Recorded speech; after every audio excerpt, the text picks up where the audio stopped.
Okay, my name's Erez. I'm the CEO of Party Israel. So, before we begin, I'd just like to introduce you to some of the valued team members who helped make this presentation a reality. Better not. You'll be there next week. We have myself, the CEO. We have Nadav Constantine, our CTO, who is not with us today. Oh, I know who that is. We have Jonah Tillman, our social media specialist, who also was not able to be with us today. Professional bot. We also have Natalie Fadlon, our CMO, and Ariel Blomkin, our CFO. Alright, so the plan for our campaign is that we will run a party and everyone is welcome, and there's no commitment or anything. If you go to one, you don't have to go to another. They're once a month. And at these parties, in addition to traditional party stuff like dancing and games and music, we'll also have opportunities to learn about Israeli culture. So each party will have a certain theme related to Israel, such as Israeli music or cooking or dancing. Some other ideas we have are Army Day and stuff like that. So our target audience is to reach teenagers, high schoolers all around the U.S. We're planning to try and get nationwide.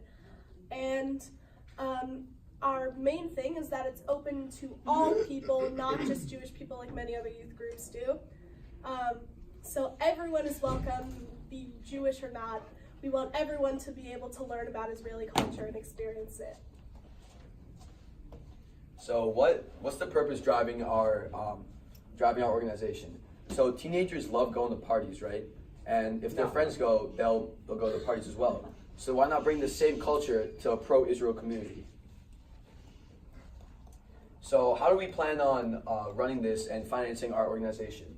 So because before the first event, we're not going to have a very big investment to work on, we're going to ask for donations on our Instagram from various pro-Israel groups who might fund their first event.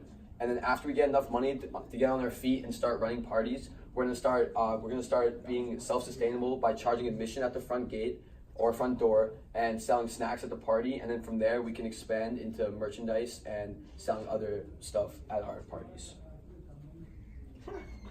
So, one of the biggest challenges our campaign faced at first is going national and expanding because our campaign is event-based. So we researched a major company that has been very successful, Uber. And so Uber expanded through a few easy steps, which we repurposed and rewrote for our own purposes.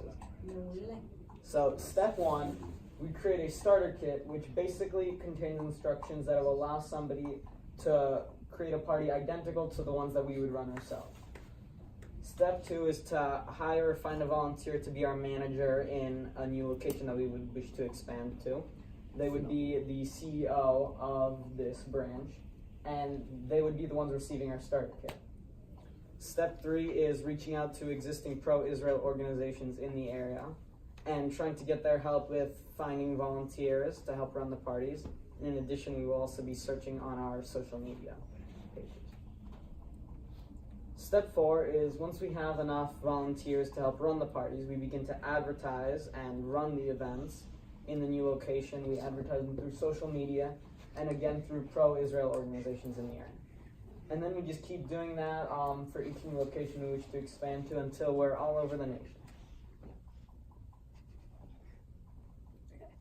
So we have a fully functioning real Instagram account that we have set up. And so our followers can see posts about upcoming parties and events and stuff, and we can also post stuff about Israel, like news. So this is our account so far. It's called Party Israel. And we actually have 75 followers. Yeah, we actually do have 75 followers on our account. So on our story, we post links to pro-Israel posts and stuff like that, helping to promote pro-Israeli behavior. Our bio has a link to a GoFundMe page so people can donate to our cause. And we post updates and stuff on the actual posts to upcoming parties and Israeli-related events. So we designed a basic 3D model of what one of our parties would look like ideally.